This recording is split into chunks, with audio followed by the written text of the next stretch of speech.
Hello my lovely floss tube friends, welcome back to the channel. A very warm welcomes to you all. As you can see, I am in Christmas mode, so it is all about Christmas. You all know that I have been working endlessly on Christmas gifts this year, and I am pleased to report that I am finally coming to the end of the Christmas ornaments and gifts.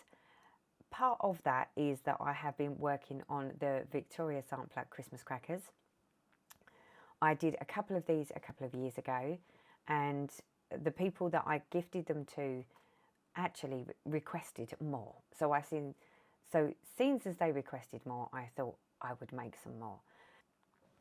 Seeing as I was sitting here getting to the final stages of mine, and I thought, well, I've looked on YouTube and I didn't find any videos where they showed someone FFOing these little Christmas cracker ornaments. I thought I would share with you how I finish mine and show you just how easy they actually are. And they do make fabulous little gifts. So let's put the camera down and I'll show you where we're at. So here are my little Christmas crackers all stitched up. As you can see with the Victoria Sampler Christmas crackers, there is a little bit of cross stitch in there, but there's a lot more specialty stitches in these, and a bit of stitching 1/1. I've stitched mine on a 28 count. This one is a dirty linen, and this one again, it's a 28 count. I'm not 100% sure what fabric I chose for this. I think this was just an off-cut piece that I had. So yeah, the stitching is done, people. Now, what I wanted to say is, if you're not a lover of specialty stitches, or even if you don't want to do the Victoria Sampler ones, these are so small to stitch up. I was actually thinking about this because it would be nice for me to have some of these for myself, but I was like, well, I don't necessarily want exactly the same that I've already stitched. But these designs are so small, so small. Literally, the stitching is 3 inches by just under 2 inches, both of them. That's how small these are. They are tiny. 3 inches by 2 inches. So what I was thinking is, you could quite easily find a design or another piece that is just cross stitch, nothing intricate, that you could put on here. I might actually do that. I've decided I might see if I can find some cross stitch designs, or potentially do a little chart of my own, to make my own little Christmas crackers with just some cross stitch and maybe some beads on. But you don't have to use the specialty stitches. You don't have to do the Victoria Sampler designs. You could make any design up you wanted. Now, as you can see on this one, I've already done a bit of hemming, and on this one, again, I've done this special hemming. So it was super easy, people. So once I got to this point where I'd done my stitching, and I needed to work out how big I needed to cut my fabric, it was super easy. From this side here, this horizontal thread running on the actual fabric, you count out 22 fabric threads across, and the 22nd fabric thread, you pull out. You pull that fabric thread out, which will give you sort of a line that looks similar to this, just a bit smaller.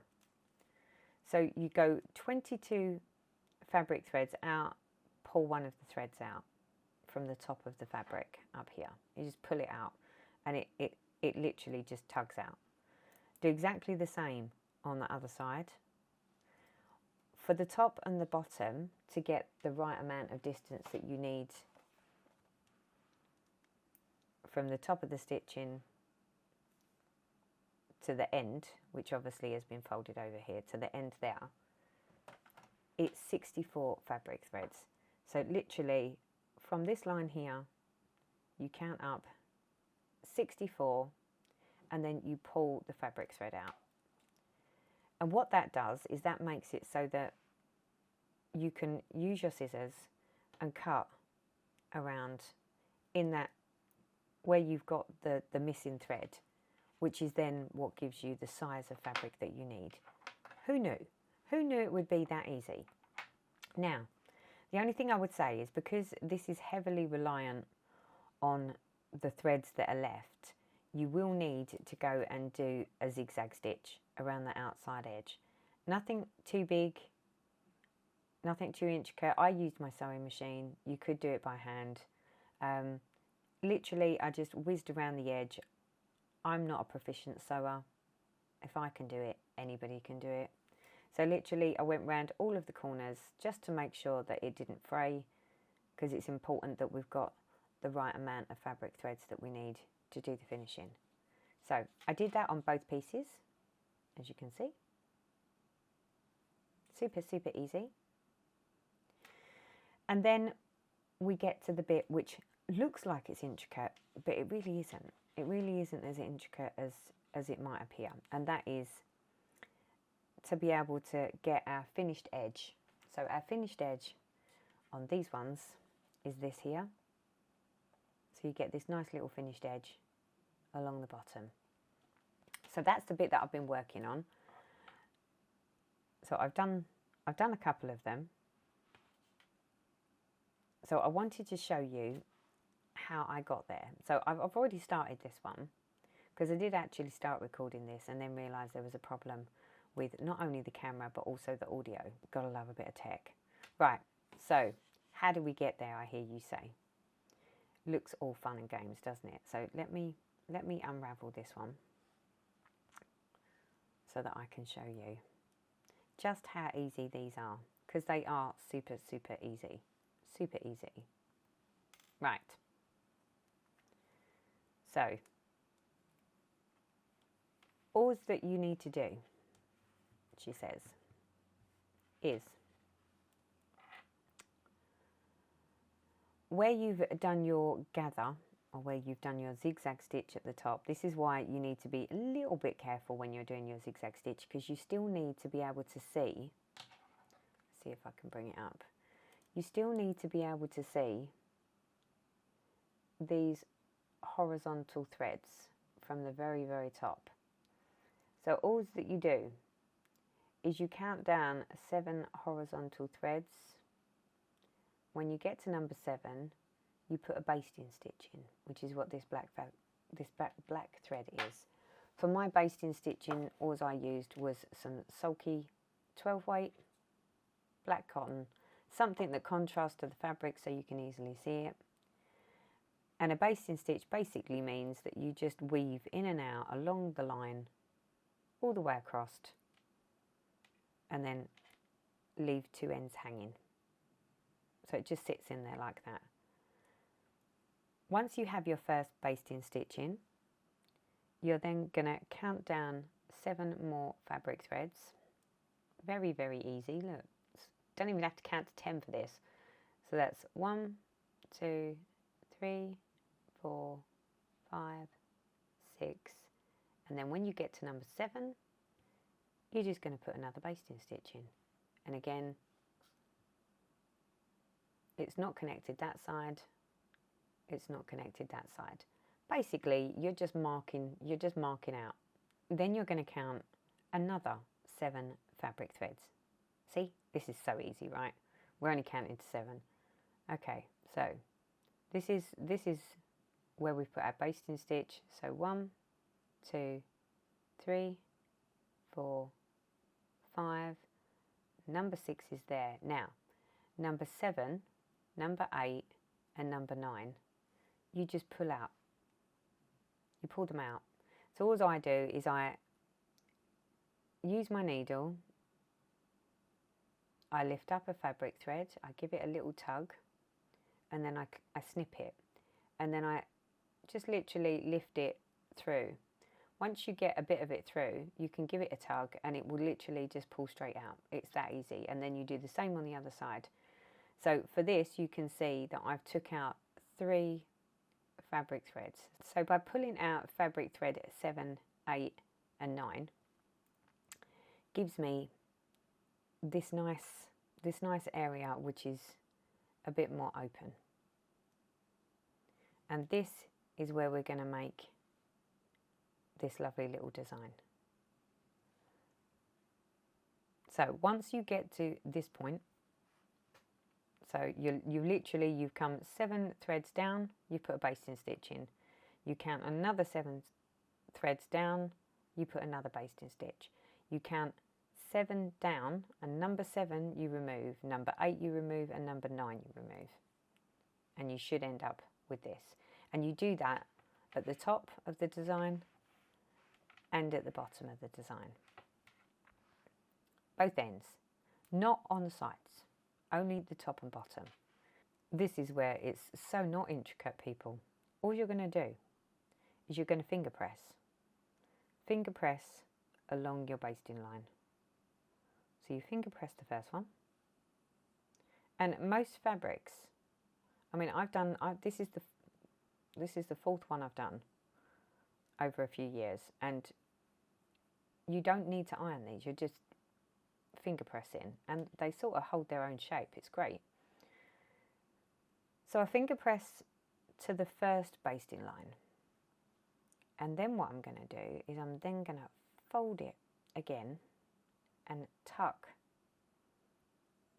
along the back to get to my second basting line. Now, the aim of the game, people, is that when you're doing your fold, if you can see through this bit here, the aim of the goal is to fold these in on themselves, as you can see, like I have here. So you're folding it in, and the idea is that when you fold them both together, that you try to make sure that they both stay in line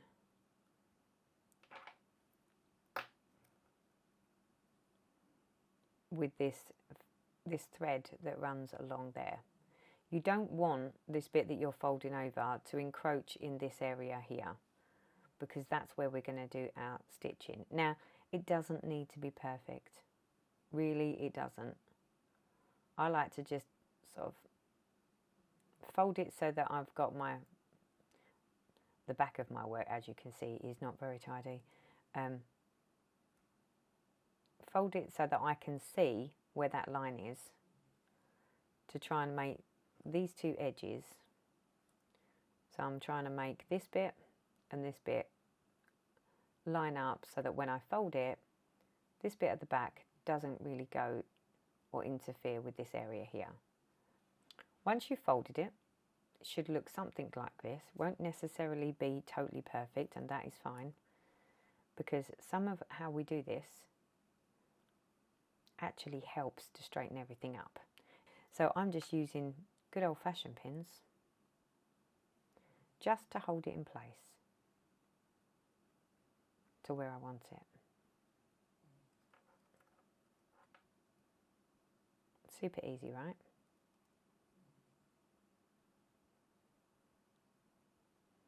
So there we go. Should get something that's like this. So all the folds are going to the back of the work, so that it's all at the back. And along the front, the only thing you should see is one basting stitch. If you're super careful and super good, you might be able to get it right to the top. But for me, once I've folded, they're slightly on the front. That's totally fine. There's no hard and fast rules here. But at the back, the most important thing is that none of my folded area is encroaching into this space here. It's all sat before it gets to that. So to do this lovely little edge, I'm using some DMC pearl cotton, number 12, and just some white, but you could use whatever you like, as long as it's a single thread, so something like a pearl cotton, and the thickness, the same sort of thickness, because it really does add to the design. So I'm going to take a nice long length of my pearl cotton.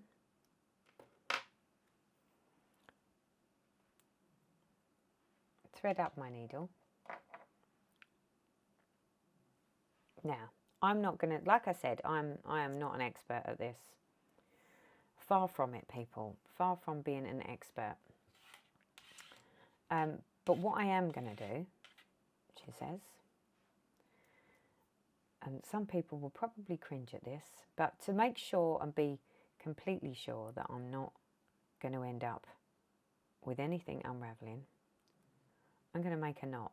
So literally I just wrap my thread around my needle,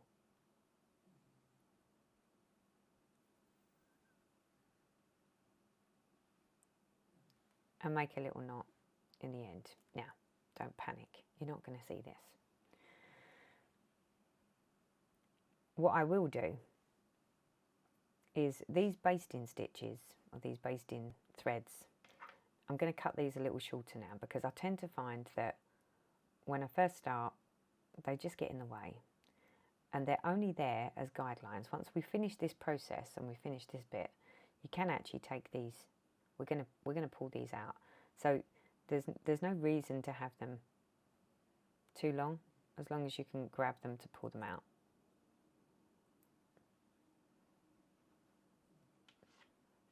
But I do tend to find that the ends get in the way if they're too long. So to get us going, I'm going to start in this bottom right hand corner. It's upside down. So I'm going to start on this side and I'm going to work my way across. All will become apparent momentarily. So to get my thread with my unprofessional knot hidden, what I'm going to do is I'm going to look inside this little bit that I've got here, and I'm on the back side of my work. I'm going to go in through the middle to hide my little knot, and I'm going to pull it to the back. And what that does is that just tucks that in there, so that when all that closes, you won't even know it exists. You won't even see it. So that secures my thread. So my thread is in there, and now I need to come up. It's rather tricky to do this on camera, I'll be honest. I was thinking that yesterday, but now, ideally, you want to leave one fabric thread and then go into the next one. But because I've done my zigzag stitch over a few of them, it's a bit tricky to work out where I need to come up.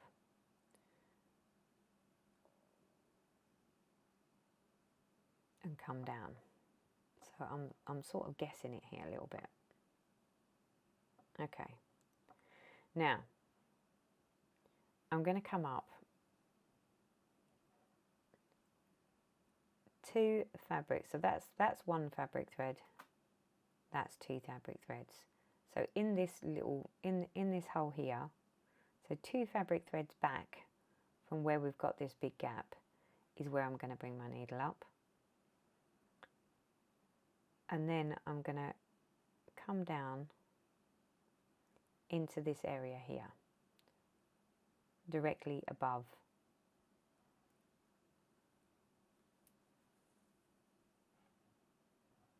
like so. And then I'm going to count across 4 of these fabric threads. It's a little bit tricky when you first get going, but once you get going, it gets a little easier. So 1, 2, 3, 4. That's 4. And then I'm going to bring it up. Now I've gone into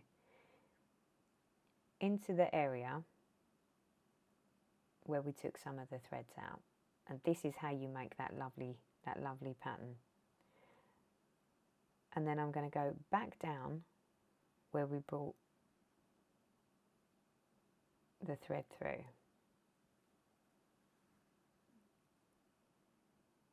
Let's move that little tail out of the way. And you'll end up with something that looks like this.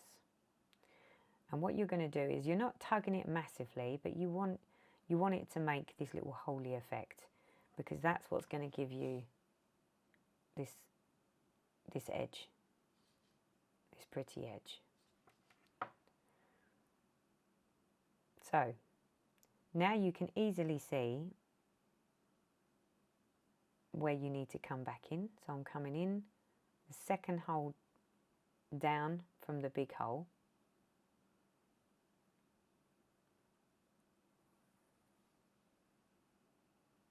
and then I'm going to put my needle down the big hole. Now you can see why I said those tails get in the way, those basting stitches. Okay, now the beauty is, if you were struggling to keep the folded fabric at the back hidden and below this section, this stitch here actually helps push it down to hide it. So if it is slightly higher than it should be, this will help you. Okay, so now we've got to go across 4 of those big fabric threads. So 2, 3, 4 fabric threads.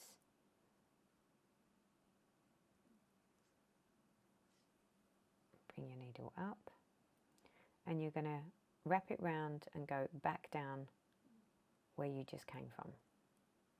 See how easy this is. You don't need to be a genius to do this. There. So again, we've made another hole.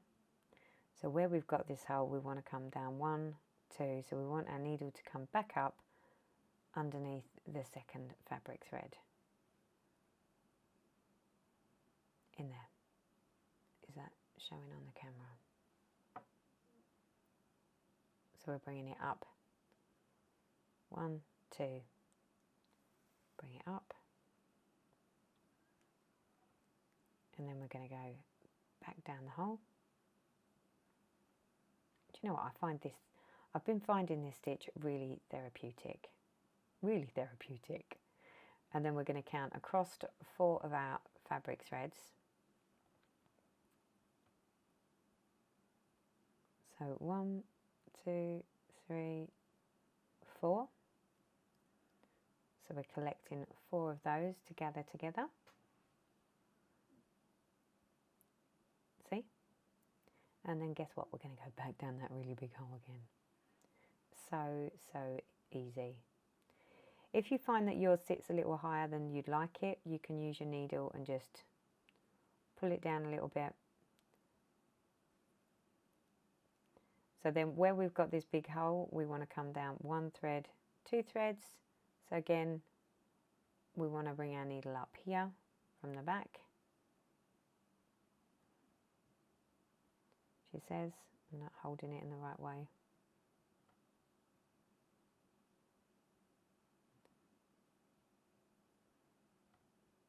There we go. Bring our needle up. Squeeze him down a little bit. And then we're going to go back down a really big hole. Like I said, I find it much easier to do this with something underneath it, because when I've got white underneath it, I can't see what I'm doing. And again, 2, 3, 4 fabric threads. Oh, that's the only trouble.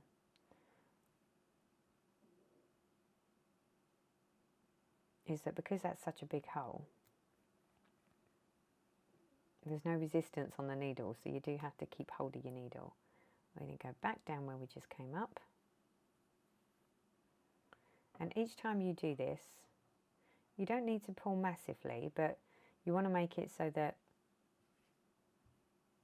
it's gathering. It will naturally do it anyway. You won't need to really, it won't be a conscious thing, but you don't need to really force it. There's no forcing needed. And as you can see, the importance of making sure that when you did your basting stitches and you was folding and then folding again, is that everything stays in line with this. But this stitch here, the one that I'm about to do now, so again I'm going to come up the second thread down from the hole,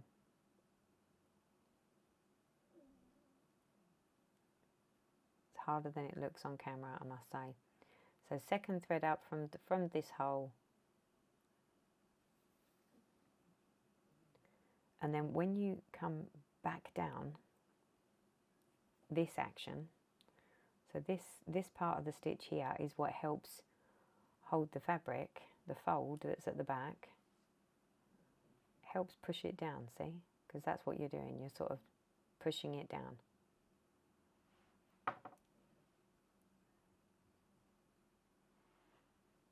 So now I'm going to go across 4 fabric threads again. 2, 3, there's 4. Catch 4 of those fabric threads and go back down where we just came. Super easy. And basically you do this all the way along to give you a nice finished edge for your cracker. So I have to say, although I have thoroughly enjoyed stitching on Christmas ornaments and smalls and gifts, I'm sort of ready to go stitch on something else now. It's, yeah, I think I might have overdid it on the Christmas gifts, because it seems to be that I've been working on gifts and Christmas since about June this year, of which none of these I will benefit from. It's just the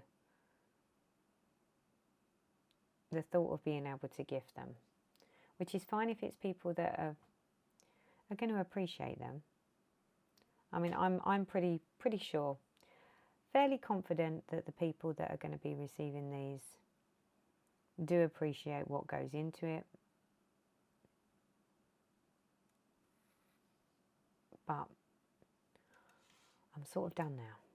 I just need to get them all finished, and I can go back to stitching some very neglected projects of my own. At first I was thinking maybe it wouldn't pain me too much to make one Christmas ornament for myself or something for myself this year, but in all honesty, I think I would prefer to go and work on some of my other projects that are in desperate need of attention and love. Right, so we're getting to the end. That's how quickly it whizzes up. It's lovely. I love it. So let's just pull this last pin out. Every now and then I do a little straightening of the needle, just to stop it from getting all wiggly.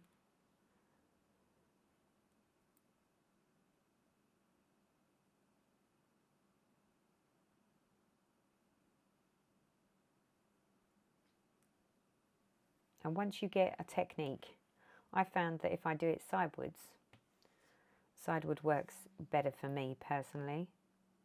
Obviously, it's a bit more difficult to do that when I'm trying to keep this in the shot so that you can see what I'm doing. But I tend to find that if I turn this like more of a sidewards approach, it works better for me. But that may not be what works best for you. You might find that having it straight this way might work better for you. But go with what works for you, as long as the stitch is the same.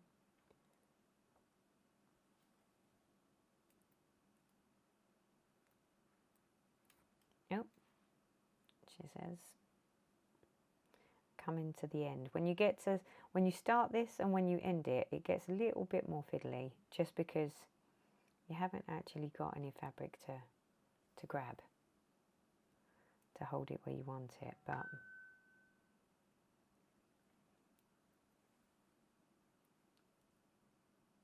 it's super easy, super relaxing. And by pulling that, when the fabric threads all come together, makes it really easy for you to see where you're coming up next, which is directly underneath where the hole is.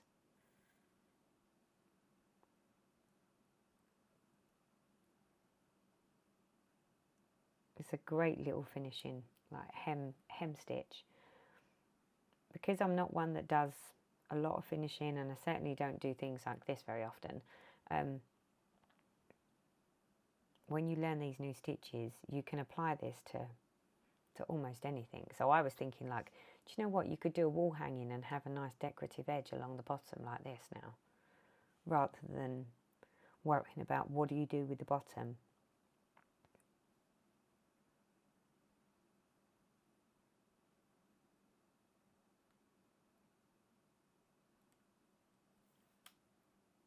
There's lots of different things that I could finish if I actually managed to get the stitching done on it, that said, and use my new learnt stitch for future finishes. So this is why I like every now and then learning something a little new and a little fresh.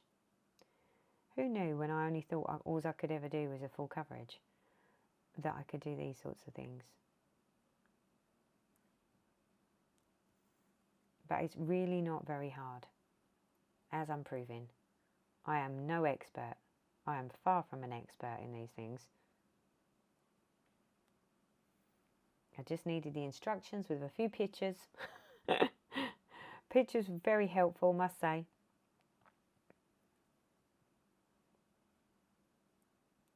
Okay, so now that I've got to the end, now this is why I was saying to you, it doesn't really matter when you start if you miss a couple of these threads over here. You know, if you want it to be totally perfect, yes, you'll sit there and do all the sums and whatever. But me, I'm not too worried about the ends. And the only reason I say that is because to finish this into a cracker, we're going to use this end on both sides and sew them together with like a 1/4 inch seam. So about this much you're not going to see, because they're going to be sewn together. So because of that, I won't worry too much about what this very last one or what the very first one looks like. Oh.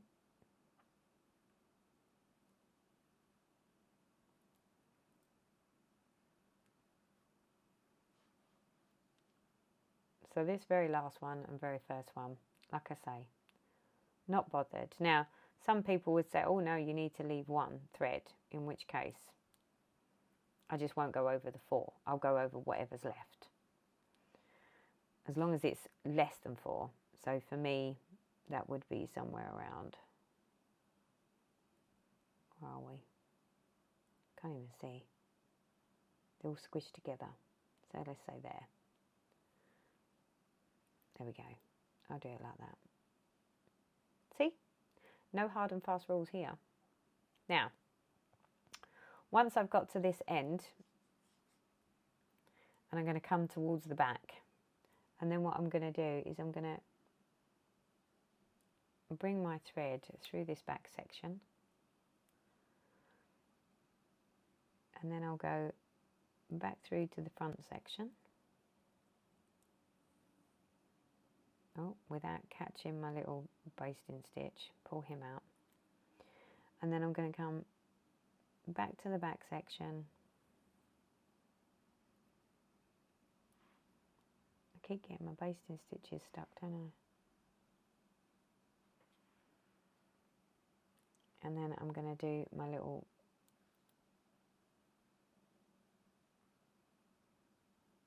all I do is, she says,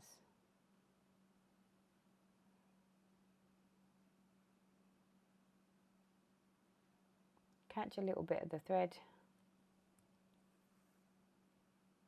go through my loop, pull it down, and then through the middle, but not coming through to the front. None of this is happening on the front of the work. It's all happening at the back, just to secure this thread to finish off. Snip him off. And there we have it. We have a finished bit. Now, the only last thing that I need to do on this is to pull out my basting stitches. So literally just grab it from one end and watch the magic happen. Yay! Do exactly the same with the back one. So grab it from the side, give it a little tug and pull it out. And there you have it. Like I said, these very two ends I really wouldn't worry too much about. I'm not a great believer in it. Everything has to be perfect. This is done as far as the two ends. The only thing that I need to do now is pull out where I'm going to put the ribbon so I can weave the ribbon. I've already done the top of this one, so I'm just working my way along the bottom of the gingerbread man. So once I've done that, I will come back and we'll do the next bit, which will be to pull the threads out so that we've got somewhere to put the ribbon. So I'm back and I have finished the hems on both of the pieces. This is how it comes out. I think it's absolutely lovely. It's probably not the tidiest that it could have been or should have been, but it does the job and it looks fine from the front. So that is my snowman one done, and this is my gingerbread one. The next stage is basically we're going to make the line where the ribbon will sit in. So to do this, we need to count down, we being the royal me. I need to count down 21 fabric threads from the bottom edge of the hem area. So this is the bottom edge of the hem area, and I'm counting the horizontal fabric threads, these ones. So straightforward enough, we're going to count the fabric threads. Okay, 1, 2, 3, 4, 5, 6, 7, 8, 9, 10. Now, if like me, you struggle with counting more than 10, I put a pin in, and I know that the thread that's behind that is number 10. So then I want another 11. So 1, 2, 3, 4, 5, 6, 7, 8, 9, 10, 11. So that is there. I'm going to remove that because I don't need that one now. I'm going to put, just going to wiggle that around a little bit so that I know that's my hole. Now,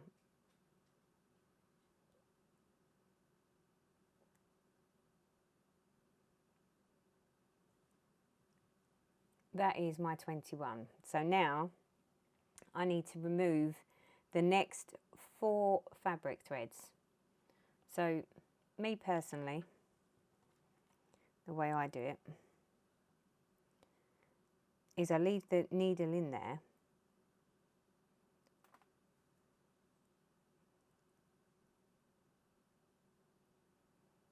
and then I just catch it with this needle and I give it a little tug just so that I can see where it is, and that way I don't ever snip anything more than what I should, because I rest my little squizzers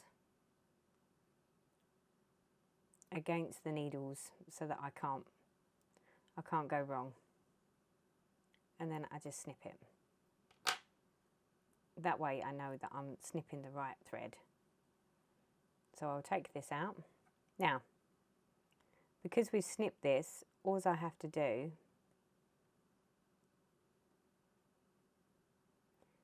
is start grabbing this thread further back. And then when you've got enough out that you can give it a pull. I know it looks pretty scary, but it really isn't. Literally hold this end and pull, and it'll pull that fabric thread out. So I pulled it out one side, so I just need to pick up the other side where we snipped him.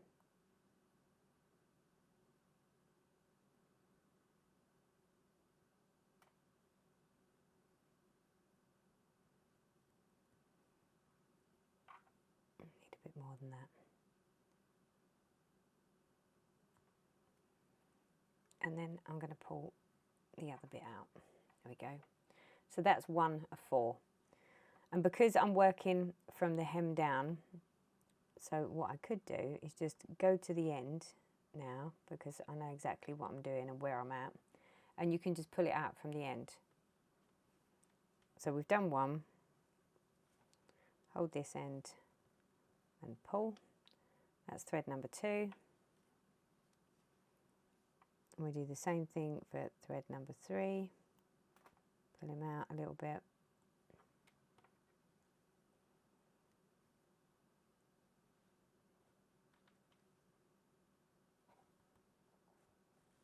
Thread number 3, last one on this end,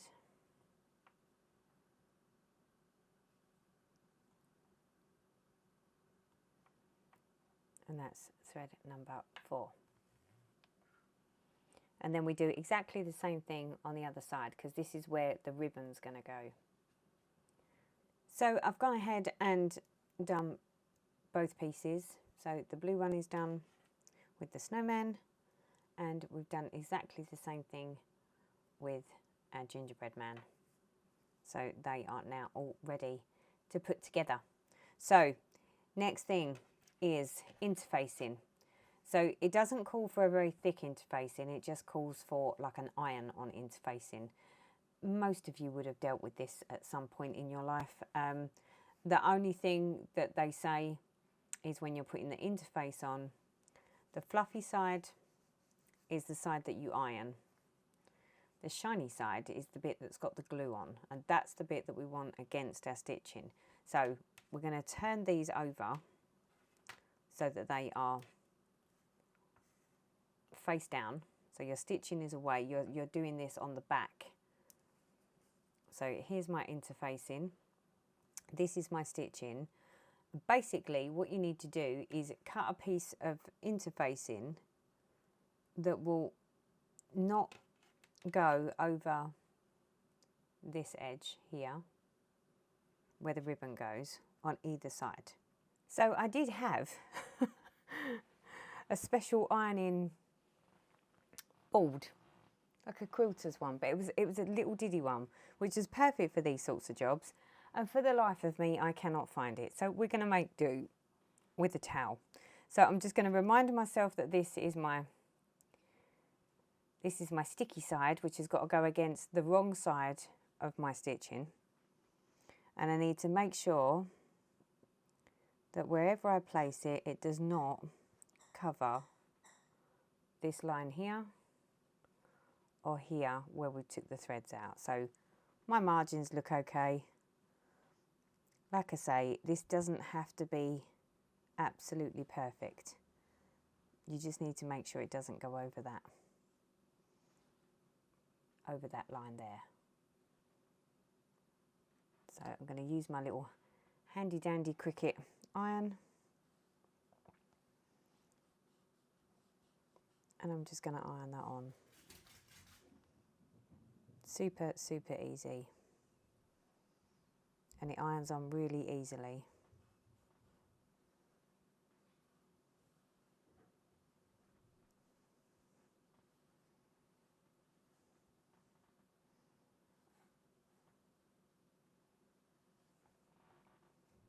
There we go. Yep, that one's done. Easy as that. Turn that off. All done and ironed. You can't see the interfacing through the areas where we're going to put the ribbon. Perfect. So next is to sew these up into their respective shapes. Now, unfortunately, I do not have a camera that can get close enough to my sewing machine, so I'm going to have to go and do this offline. But what you're going to do, you're going to fold them. See how good my interfacing is? Doesn't even want to fold. So I'm going to fold them in half so that their sides meet, and I'm just going to pin them. So I'm literally folding them so that their sides meet and the edges meet.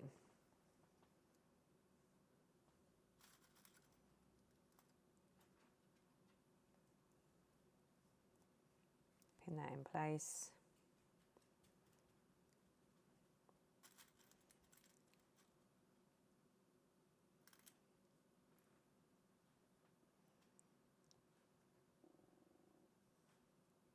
Pin that one in place. And then we're just going to put one more pin in. And then I need some fabric thread that isn't going to show. So I'll probably use a cream on this. I think cream will be just fine. I'm going to pin one more because that one wants to sit a bit higher than the back. So I'm just going to stick another pin in there. If something doesn't sit completely right, you can always unpin it and try again. But I tend to find that it's fine once I manoeuvre my pins. So there we go. Like I say, mine looks a bit crunchy at the moment, but that's just because all of the beads are on the inside of this. So don't worry if it doesn't look pretty at this stage. It's not supposed to when it's inside out. So I'm going to head off to the sewing machine and I'm going to do a 1/4 inch seam along this edge. And then I'm going to do a zigzag stitch over the top of that. Okay, so they're all whizzed up. Now I'm definitely not very good with the sewing machine. I can do bits, but straight lines are not my forte, and yeah, I don't use a sewing machine often enough that I think to be proficient in it. So we make do with however we make do. Now, so now all we've got to do is turn this round the right way. So we need to turn them back round in the direction that they're supposed to be. Now, it can be a bit fiddly because they're so small. So you have to take your time with them. Once you get sort of past bits of it, it gets a bit easier. But to start with, it can be a bit fiddly. So the suggestion is that you finger press the seam to one side. So I'm just going to do that now. Finger press, finger press, finger press. Because it's all lined up. I can see that it's all lined up. So we just need to turn it around the right way. So again, a little manipulation just to get it turned over on these edges.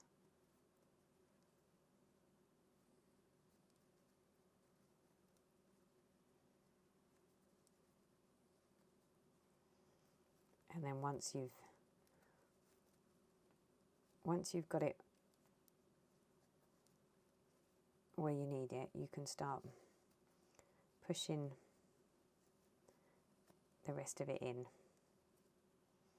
And then you come to the other end.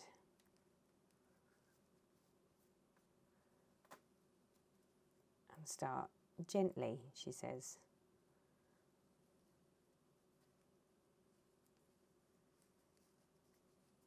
gently pushing through, and it starts to behave itself and come out the other end.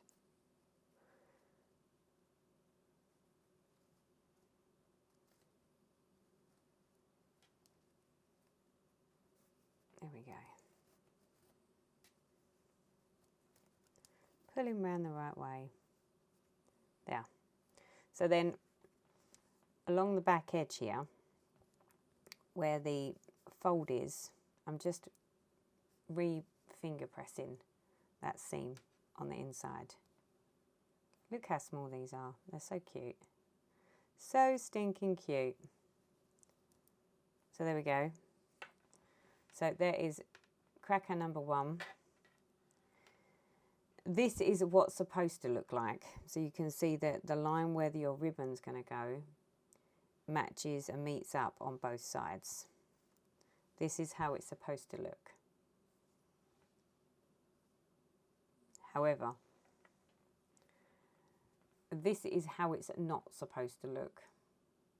So this is where, when I was putting them together, I wasn't accurate enough with my putting together. So I need to unpick this, because this has to line up to that, this has to line up to that. But it's no biggie. I mean, I could unpick it from the front, but I think what I will do is I'll turn it back through the other way, and I'll unpick it from the inside. But this is just goes to show that it happens. It happens, it's no big deal. We can still make this work. You haven't ruined it. Might mean that it's going to take you a little bit longer than you anticipated from the first time. But it's not a problem. It's all fixable, because you can just unstitch it and then resew it.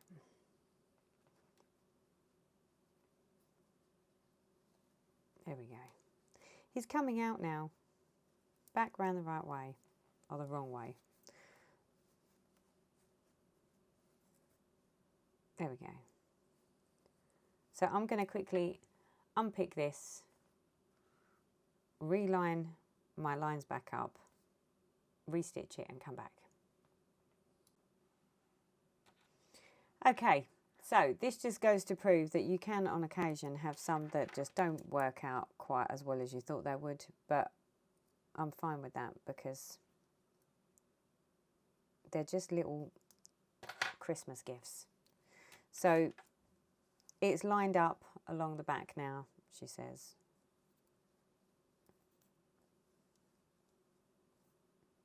The edges are not perfect, but it'll do. It'll do for a little ornamental Christmas cracker. If I had more time, arguably, I would probably just keep this one for myself and stitch another one, but I haven't got time. And the stitching on these is it's not like just a quick bit of cross stitch. It's sort of, yeah. So I'm gonna rock along with the way they are. Okay, so now that I've got my little things all buttoned up, I've just got to do the ribbon. So putting the ribbon in, you need to sort of find the rough center. So first of all, this is the ribbon that I've got. It's, I don't know what that is, but it's tiny. There you go, that's the size of it. And then all I've done is cut 9-inch, around a 9-inch length, she says. Let's put it down. Around a 9-inch length, give or take a bit of the ribbon. And then what I do is I get a big eye needle because it just makes the whole process easier. So I've literally threaded it through this big needle like that, so that I can thread it through. So I'm going to find the middle, which is for me roughly here, and I'm going to weave in and out of 4 fabric threads. So a bit similar to what we did Let me move that one to one side. So this is where I'm going to start the thread. So I'm literally going to weave 1, 2, 3, 4. 1, 2, 3, 4. 1, 2, 3. Let's pull that through a bit.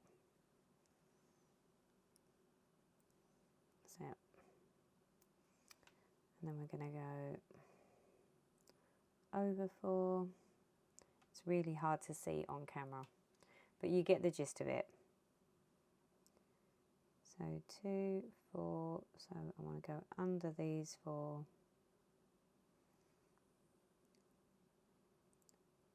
Over those 4. Under those 4. And all I'm going to do is weave this in and out.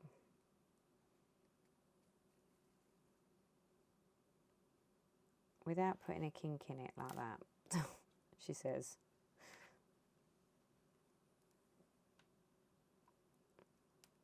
That's it. Don't want any kinks in my ribbons. So you're literally just going to go all the way around until you get back and make sure that you come back up where it went down. So I've gone all the way around and I've weaved under and over 4, and then when I get back to the beginning, I make sure that they both end up like this, so that there's a hole in the middle and they both come through. This is where you're going to tie your little bows. So I'm going to go ahead and do the same thing on the bottom. So again, I'll find roughly where my center is and I'll weave under and over all the way around, and I'll do that for both of them, and then I'll come back. Okay, so the ribbons are all threaded and finished. So now it's just stuffing time. So I'm going to try and tie a bow.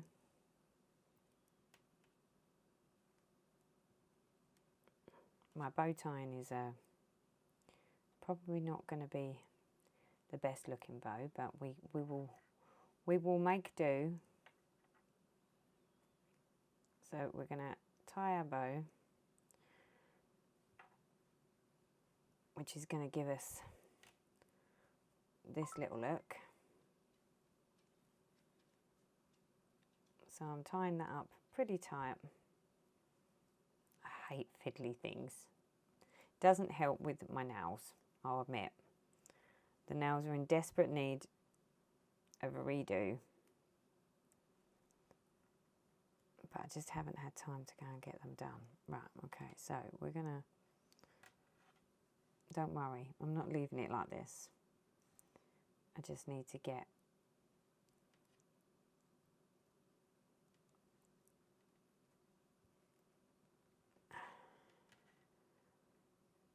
that's it, okay.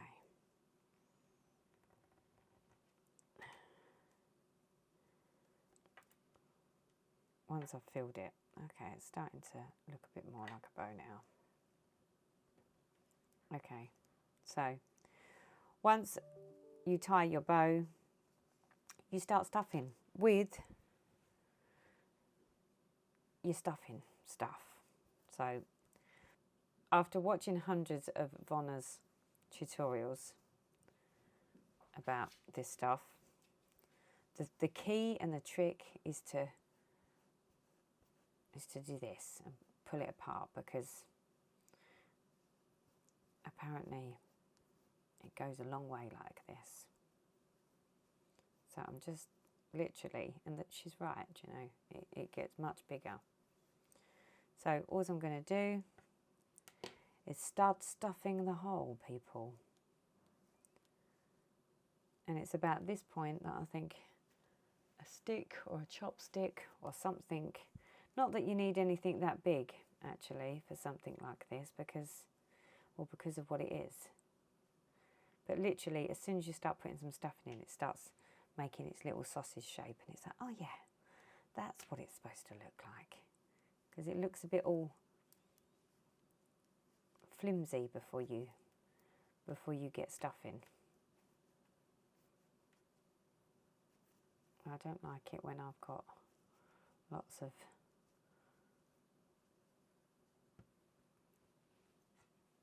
there we go. It's starting to take its shape now.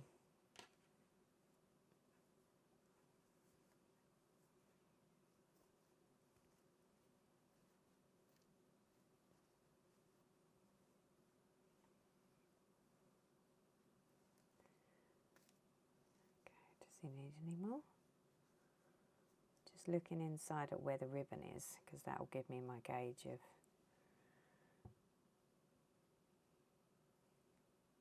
Does he need any more? Let's have a little look. No, I think he's probably firm enough. And then I'm just going to tie up the bottom. See, it's that easy. The tiniest little Christmas cracker ever.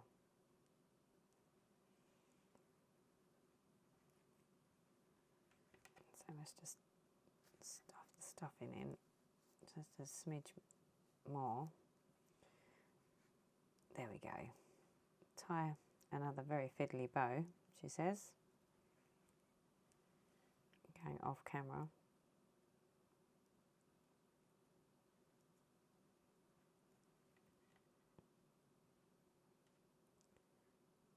And again, need to fiddle with me bow bits, because my bows are not the greatest looking bows. Okay, there we have it. One little Christmas ornament finished.